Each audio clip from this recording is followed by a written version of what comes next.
saindo o som. Esse aqui só depois, né? Isso aqui depois quando ela faz as perguntas ali. Esse aqui. Ligou isso aí já? Já. O pessoal já está vendo, vai.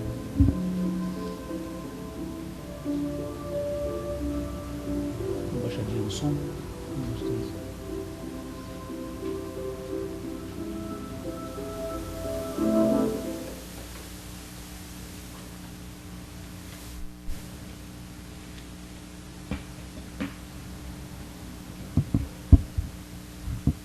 Queridos irmãos de Jesus, boa noite, sejam bem-vindos à Casa do Caminho, Santana, essa casa que nos acolhe com tanto amor, com tanto carinho, né?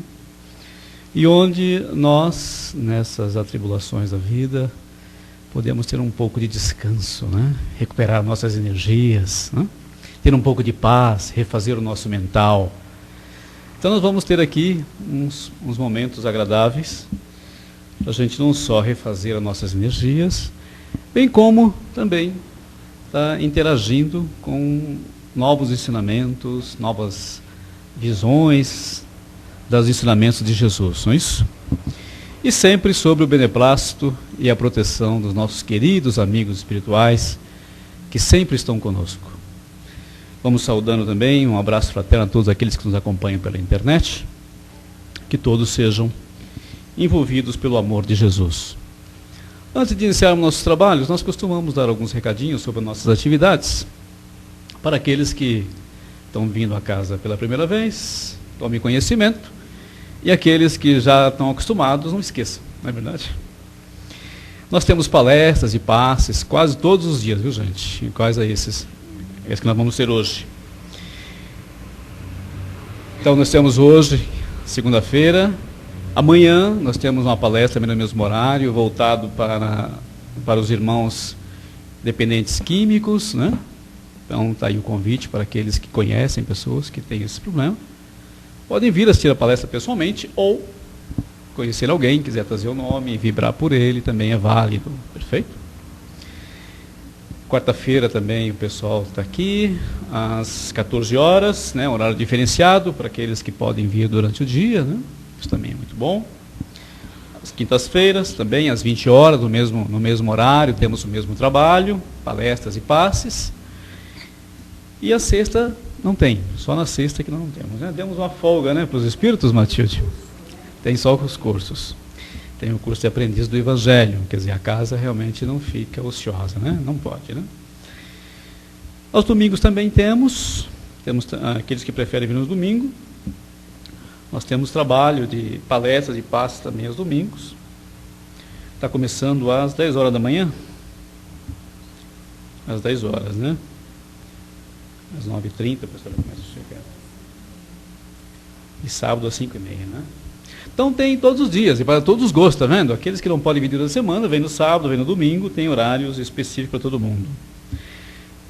Para aqueles que gostam de ler, nós temos a nossa livraria, está à disposição com vários livros da codificação espírita, muitos romances.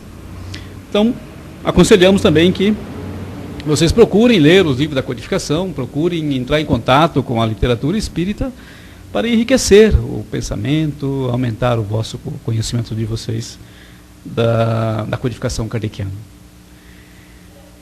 Nós também temos um trabalho social, como toda casa espírita chamada a colaborar com os irmãos em necessidade. A nossa casa também tem um trabalho social muito importante e que é desenvolvido com muito carinho, que é as cestas básicas que nós concedemos às famílias carentes e que aguardamos aí a colaboração dos irmãos que gostam desse trabalho, que acham que é necessário, que é importante colaborar, ser solidário com esses irmãos. Está aí o nosso convite aberto, é só procurar o pessoal responsável, a equipe responsável, para colaborar nesse trabalho. Casa Espírita é um ambiente de ação, né, de trabalho, não é só um local de reunião. Também é para nos reunirmos, mas as reuniões servem para a gente nos alimentarmos de energias novas e coragem para entrarmos em ação. Porque, como Jesus nos ensinou quando esteve conosco, ele era um homem de ação, né? Nós temos que seguir os passos de Jesus, temos que aprender e também botarmos a nossa mão na massa, mãos à obra. Isso vai nos ajudar a construir realmente um mundo melhor.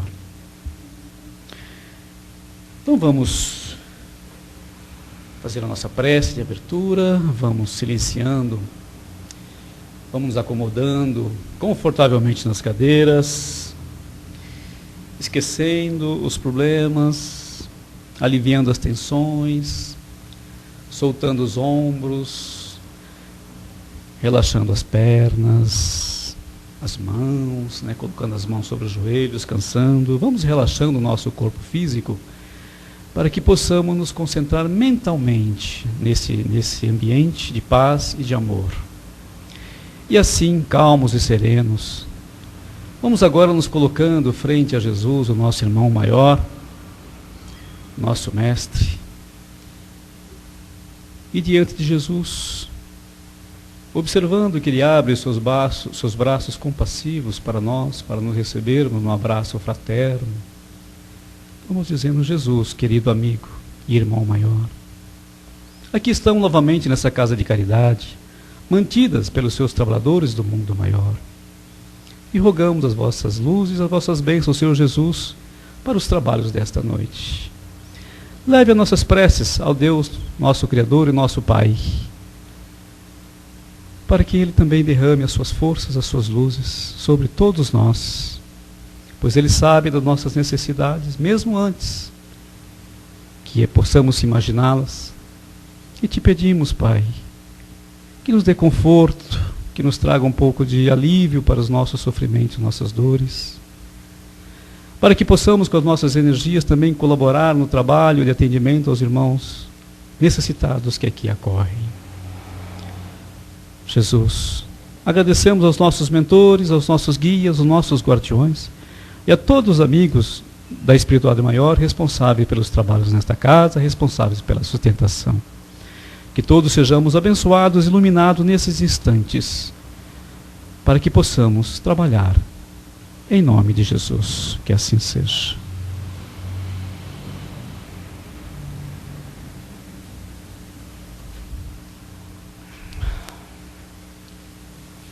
Hoje, como tema da palestra da noite,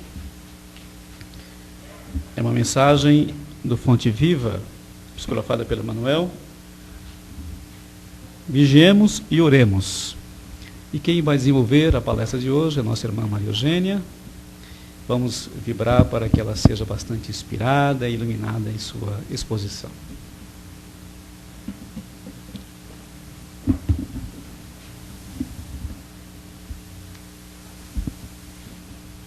Boa noite a todos. O tema de hoje é do livro Fonte Viva, do Chico Xavier. Eu vou ler o tema para depois ficar mais fácil a dissertação sobre ele. Vigiemos e oremos. As mais terríveis tentações decorrem do fundo sombrio de nossa individualidade, assim como o lodo mais intenso, capaz de tisnar o lago, procede do seu próprio seio. Renascemos na terra com as forças desequilibradas do nosso pretérito para as tarefas de reajuste. Nas raízes de nossas tendências encontramos as mais vivas sugestões de inferioridade. Nas íntimas relações com os nossos parentes, somos surpreendidos pelos mais fortes motivos de discórdia e luta. Em nós mesmos, podemos exercitar o bom ânimo e a paciência, a fé e a humildade. Em contato com os afetos mais próximos, temos copioso material de aprendizado para fixar em nossa vida os valores da boa vontade e do perdão, da fraternidade pura e do bem incessante. Não te proponhas, desse modo, atravessar o mundo sem tentações. Elas nascem contigo, assomam de ti mesmo e alimentam-se de ti, quando não as combates dedicadamente, qual o lavrador, sempre disposto a cooperar com a terra da qual precisa extrair as boas sementes. Caminhar do berço ao túmulo, sobre as marteladas da tentação, é natural. Afrontar obstáculos, sofrer provações, tolerar antipatias gratuitas e atravessar tormentas de lágrimas são vicissitudes lógicas da experiência humana. Entretanto, lembremo-nos do ensinamento do Mestre. vigiando e orando, para não sucumbirmos às tentações, de vez que mais vale chorar sob os aguilhões da resistência que sorrir sob os narcóticos da queda. Então, sobre esse tema, nós temos bastante coisa para falar sobre esse tema, né? Porque ele coloca aqui que as tentações têm origem em nós mesmos. Sim, as tentações, elas vêm de nós. Nós temos um cabedal de experiência que trazemos de uma existência anterior. E é essa existência anterior que vai determinar as nossas tentações. São coisas que trazemos conosco, que são inerentes a nós, a cada criatura. Por isso as tentações variam de pessoa para pessoa. Uma pessoa pode ser tentada com uma coisa e para uma outra pessoa que aquela tentação não significa absolutamente nada. Ela não seria tentada da mesma maneira que outra, justamente por causa dessas condições internas, inerentes a cada um. O que é uma tentação para mim pode não ser para ele, para você. E assim para todos nós, porque isso depende do que trazemos dentro de nós. E o que eu trago dentro de mim e vocês dentro de vocês, de cada um de vocês, é diferente, totalmente diferente. Então, são esses impulsos internos, essas tendências que nós já trazemos de existências anteriores, que vão fazer com que nós cedamos a determinadas tentações. Por isso, nem todos cedem às mesmas tentações, alguns a umas, outros a outras, justamente por causa dessas experiências, dessas tendências negativas que temos dentro de nós. E essas tendências negativas que nós trazemos dentro de nós, elas devem ser combatidas, porque se nós não combatermos essas más tendências, nós continuaremos sempre caindo em tentações. Jesus disse, orai e vigiai. Vigiai o quê? Vigiai os seus pensamentos, vigiai as suas palavras e vigiai principalmente as suas ações. Porque é através das suas ações que você vai demonstrar aquilo que você traz dentro de si. Esse orai que Jesus nos coloca,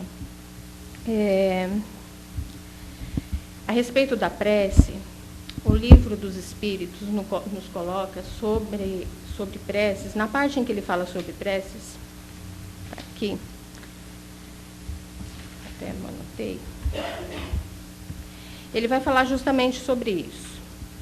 A prece, ela é muito importante em relação às tentações, para que a gente consiga evitar as tentações.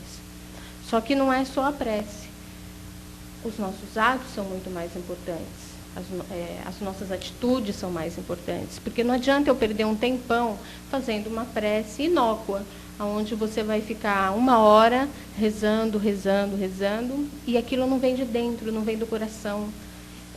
Não traz mudanças, entendeu? Porque à medida que a gente ora, que a gente eleva o nosso pensamento ao Pai, porque quando nós oramos, nós entramos em comunicação com o Pai. E à medida que se essa oração for de coração, for uma oração que vem de dentro, de fato profunda, sincera, sentida, nós seremos atendidos na medida do possível, claro. E o Pai nos envia bons espíritos para que nos ajudem a resistir às tentações, mas para isso a gente tem que estar alerta, sempre alerta. Por isso é muito importante que na hora de fazermos as nossas preces, elas sejam de fato do fundo do coração. Não basta serem palavras ditas ao vento que você vai simplesmente ficar pronunciando como se fosse uma maquininha, um robozinho. E isso não vai adiantar, porque isso não vai te ligar diretamente ao Pai. E a oração, ela vai te trazer, ela vai te dar esse sustentáculo, essa sustentação que você precisa justamente na hora de vigiar os seus pensamentos. Mas o mais importante de tudo, na hora de você combater essas tentações, é o trabalho. Como você vai combater essas tentações? Como você vai modificar o seu interior? Através do trabalho incessante no bem. Só o trabalho incessante no bem é que nos dá o amparo, que nos dá... Eu acho que nos dá todo um cabedal de sustentação para que a gente consiga continuar nisso que nos propomos, a mudanças. E as tentações que elas vão aparecer em nossa vida vão, por isso que não adianta, o Pai Nosso, ele diz, né, livrai-nos das tentações.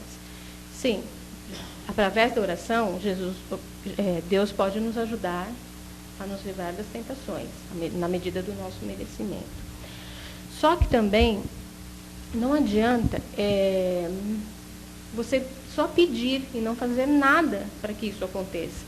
Você tem que fazer por onde, você tem que fazer com que isso aconteça. E como você vai se modificar interiormente, como você vai modificar as suas más tendências que já vêm, essas tendências que já vêm conosco, às vezes, ao longo de encarnações e encarnações, e que nós estamos dispostos a começar a mudar, a começar a tirar essas más tendências de dentro de nós.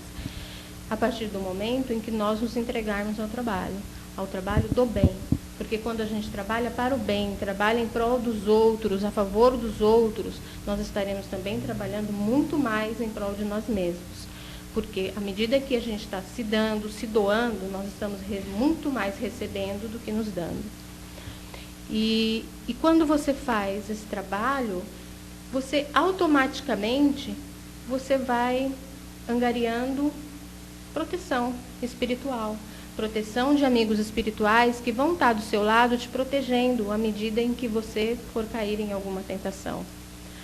Por isso é tão importante esse vigiai, porque esse vigiai não significa simplesmente você ficar como se você tivesse um tesouro e você tem que estar ali olhando e cuidando daquele tesouro, mas você fica ali olhando e cuidando dele, do tesouro. Você não faz nada, não. Esse vigiai significa também cuidar, significa precaver-se contra. Então, você tem que se precaver contra essas tentações. Não adianta eu ficar olhando. E como você vai se precaver contra essas tentações? Justamente através do trabalho incessante.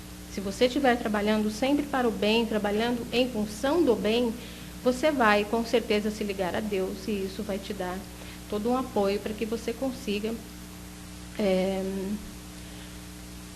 se livrar dessas tentações, dessas más tendências, porque as tentações vêm das nossas más tendências, né? Eu vi até aqui uma historinha que é contada por Meimei, em que ela conta a história de um professor que estava tentando ensinar os alunos como se livrar, que as tentações fazem parte de nós mesmos e os alunos não conseguiam entender como que as tentações faziam parte deles mesmos, vinham de dentro para fora. Ele pede, então, que tragam uma espiga de milho e coloquem a espiga de milho em cima da mesa. Ele pergunta aos alunos se os alunos querem comer o milho, se alguém tem vontade de comer a espiga de milho do jeito que ela está, crua. E os alunos falam, imagina, é um absurdo, quem que vai querer comer a espiga de milho do jeito que está? Ele falou, tudo bem. Aí ele pede que tragam um cavalo, que era lá da escola, e ele coloca entre o cavalo e a espiga de milho vários obstáculos. O cavalo, quando vê a espiga de milho, ele ultrapassa todos os obstáculos, pula tudo, derruba tudo para pegar a espiga de milho e comer. E foi aí o que ele explicou. Para o cavalo, aquilo era uma tentação, embora não fosse para os outros, porque o que move o cavalo era justamente o desejo interno de pegar a espiga. E o que nos move em direção às tentações são exatamente isso, os nossos desejos internos. E é eles que têm que ser combatidos a todo custo, já que a gente quer progredir, se a gente quer melhorar, a gente tem que combater essas más tendências. E foi o que ele colocou. Até eu vou ler aqui o pedacinho, que eu achei interessante. Que o professor diz aos alunos, no final. A tentação nos procura segundo os sentimentos que trazemos no campo íntimo. Quando cedemos a alguma fascinação indigna, é que nossa vontade permanece fraca diante dos nossos desejos inferiores. As forças que nos tentam correspondem aos nossos próprios impulsos. Não podemos imaginar ou querer aquilo que desconhecemos. É verdade, eu não posso querer, desejar, ser tentada por uma coisa que eu não conheço, que para mim, que para o meu espírito, para o meu íntimo, não significa absolutamente nada. Por esse motivo, necessitamos vigiar o cérebro e o coração, a fim de selecionarmos as sugestões que nos visitam o pensamento. E terminando, falou, as situações boas ou más, fora de nós, são iguais aos propósitos bons ou maus que trazemos dentro da gente. E é verdade. Então, destacando aqui uma parte em que ele fala, por esse motivo, necessitamos vigiar o cérebro e o pensamento, o cérebro e o coração, a fim de selecionarmos as sugestões que nos visitam o pensamento. Deixa eu ver aqui. No livro dos Espíritos, não, no Evangelho, segundo o Espiritismo, ele fala justamente sobre isso. E essas sugestões que nos visitam aos pensamentos, essas tentações, elas são nossas, porque vêm essas tendências negativas que nós trazemos são nossas, e a gente acaba colocando isso para fora, e aí também são exploradas por espíritos que nos desejam o mal. Então, quando você recebe sugestões negativas, coisas que você acha que são estranhas ao seu pensamento, mas que te levam a fazer ações que você, avaliando, percebe que não são ações que você faria normalmente, você tem que parar para pensar. Porque como eles agem? Eles agem justamente dessa maneira, influenciando nas brechas que já existem dentro de você, usando as tendências que você já traz consigo. Eles não vão plantar em você coisas que você não tem dentro de você. Eles vão explorar aquilo que você já tem. Então, como ele coloca aqui, todo mau pensamento pode ter duas origens: a nossa própria imperfeição espiritual ou uma funesta influência que age sobre ela. Mas mesmo que nós sejamos levados a agir, sejamos levados a cair em uma tentação por causa de uma sugestão exterior, que não somos nós exatamente que estamos nos dirigindo espontaneamente àquela situação, nós também, lógico que o ônus dessa atitude vai ser nosso, porque nós temos todo o direito de dizer não. Porque nós jamais poderemos dizer, não, eu fiz isso, eu caí nesse erro, eu cometi esse erro, eu fiz isso ou aquilo, porque eu fui influenciada por um espírito mau. Não. Você foi influenciado, sim, mas você tem o livre-arbítrio de dizer, não, eu não vou fazer tal ação, eu não vou praticar tal ato. Desde que a gente tenha o livre-arbítrio para dizer isso. Então, nós nunca vamos poder nos eximir dos nossos atos e dizer que nós praticamos determinadas ações em função de terceiros, de espíritos que nos influenciaram a praticar tal ato. Nós podemos ser influenciados, mas podemos dizer que não, nós podemos claramente. Então, como ele mesmo coloca, isso está no Livro dos Espíritos, tá? Não, no Evangelho segundo o Espiritismo. Reconhece-se o mau pensamento quando ele se distancia da caridade, que é a base de toda a moral verdadeira. Quando vem carregado de orgulho, vaidade e egoísmo. Quando sua realização pode causar algum prejuízo a outra pessoa. Quando, enfim, nos propõe fazer aos outros o que não quereríamos que os outros nos fizessem. Então, a gente tem como avaliar, sim, esses pensamentos. Por isso que a gente não tem como dizer, eu não sabia, eu fui levado a fazer isso, eu não sabia direito o que eu estava fazendo. Sabia, porque nós temos parâmetros para avaliar.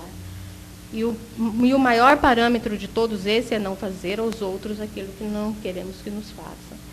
Então, se você é levado a praticar ações que vai prejudicar alguém, se você é levado a praticar ações de egoísmo, ações mesquinhas, você tem como avaliar tudo isso. Você sabe, você tem como discernir. Por isso a gente tem que fazer uso da razão. É através do uso da razão que a gente vai poder discernir os nossos atos, saber se aquilo que a gente está fazendo vai prejudicar, vai fazer mal a alguém. Porque não é só fazer mal a mim mesmo através das minhas ações. Quando eu cedo alguma tentação, quando eu incorro em algum erro, eu posso estar fazendo mal a mim mesmo, em primeiro lugar. Mas também eu posso estar fazendo com isso, talvez um mal maior ainda a outra pessoa. E aí o dano é maior ainda, porque não é só você que está sendo prejudicado. Uma outra pessoa está sendo prejudicada através dos seus atos, das suas atitudes. Por isso é tão importante que a gente tome cuidado com as atitudes, com as palavras. Esse orar e vigiar que Jesus nos coloca é justamente vigiar os nossos atos, vigiar as nossas palavras, vigiar as nossas ações. E nós temos condições de vigiar, sim. Sempre de analisar as nossas atitudes, de saber se essa atitude não vai causar nenhum mal a alguém, se a gente está agindo corretamente. Porque todos temos a capacidade de discernir o bem do mal. Todos nós sabemos o que é bem e o que é mal. Exceto os silvícolas, os seres, as criaturas ainda de início, as criaturas que ainda estão começando a sua caminhada, essas criaturas talvez ainda não tenham essa condição de discernir. Porque quanto maior o nosso conhecimento, maior é aquilo que se espera mais, é aquilo que se espera de nós, né? Então, nós já conhecemos, nós temos condições de discernir o bem e do mal. Não dá para dizer, eu fiz isso, não sabia o que eu estava fazendo. Não, todo mundo sabe que está fazendo, sim. Então, é difícil. Também não podemos jogar a culpa em outro. Eu fiz isso porque fui levado por fulano, fui levado por ciclano. Tudo bem. Muitas vezes nós podemos até ser influenciados até por encarnados, né? E não só desencarnados. Muitas vezes encarnados mesmo nos levam a atitudes, a atos que a gente... Depois a gente fala, mas foi fulano que me levou a fazer isso. Não, peraí, ele te levou a fazer isso, mas você fez porque você quis. Ele não te obrigou. Mesmo que ele tivesse botado uma arma na sua cabeça e dissesse, você vai fazer isso, você ainda assim tem a escolha de dizer, não quero, não vou fazer. Então, a escolha é sempre nossa. Ninguém pode te obrigar a atos que vão de encontro aos seus princípios, que você não quer praticar. Não dá jamais para se eximir e dizer, não sabia, foi fulano, a culpa foi dele, tá vendo? Ele que me fez fazer isso. Não, a culpa é sua, nunca é do outro. Você fez isso porque você quis. Nunca dá para dizer que a culpa é de alguém. Então, eu fiz uma anotaçãozinha aqui,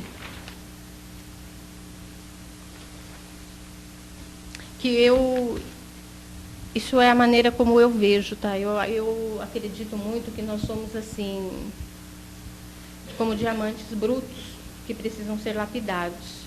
E justamente o trabalho no bem, trabalhar no bem, é que vai trazer essa lapidação desse diamante que nós ainda somos muito brutos. Nós ainda estamos mais para as faixas inferiores, mais para a faixa da animalidade do que para as faixas. Pois é, um monte ainda, né?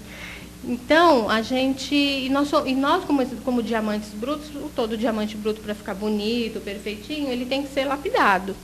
E nós somos assim, diamantes que precisam ser lapidados. E é esse trabalho no bem, esse trabalho incessante na nossa própria renovação íntima, na nossa renovação espiritual, é que vai nos trazer essa lapidação, é que vai nos transformar de diamantes brutos em diamantes lindos, maravilhosos, né? De aqueles diamantes bonitos que a gente vê. Porque o diamante bruto é uma pedra, né? Sem graça nenhuma. Então, eu acho que isso é muito importante. Nós temos a consciência de que nós temos que trabalhar para o bem, trabalhar sempre, incessantemente, porque o trabalho, por mais que a gente pense que está trabalhando em favor de alguém ou pelo outro, nós estamos trabalhando por nós mesmos. Somos nós que seremos os verdadeiros, aqueles que vão de fato angariar todas as recompensas em função desse trabalho. Não é o outro. O outro está sendo beneficiado? Tá, claro que está, mas nós estamos sendo beneficiados muito mais do que eles, com certeza. E por isso é tão importante essa oração, esse trabalho. Mas a oração feita com o coração, a oração feita de uma maneira que ela possa nos ligar mesmo a Deus. Porque orar é isso, é entrar em comunicação com o Pai. Então eu acho que isso tudo é muito importante.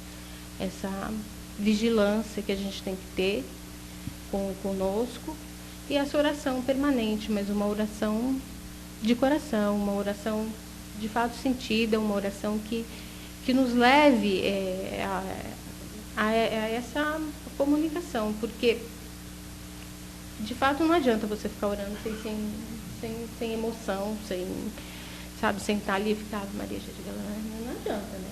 Então você tem que realmente pedir, mas não basta pedir, a gente tem que fazer o nosso trabalho, a nossa parte, porque senão a gente passa a vida inteira pedindo. E, de fato, a oração, para nós, seres humanos ainda, que somos imperfeitos, a oração tem muito essa coisa de pedir. Nós ainda estamos muito ligados na coisa de pedir atendimento aos nossos desejos. A oração ainda está muito ligada a isso. Exatamente. Na oração, o que nós temos que pedir é forças para resistir às tentações que nos visitam. Justamente isso, porque às vezes a gente pede, ou muitas vezes até nós podemos até pedir forças para não cair em determinadas situações, não cair em determinadas tentações, só que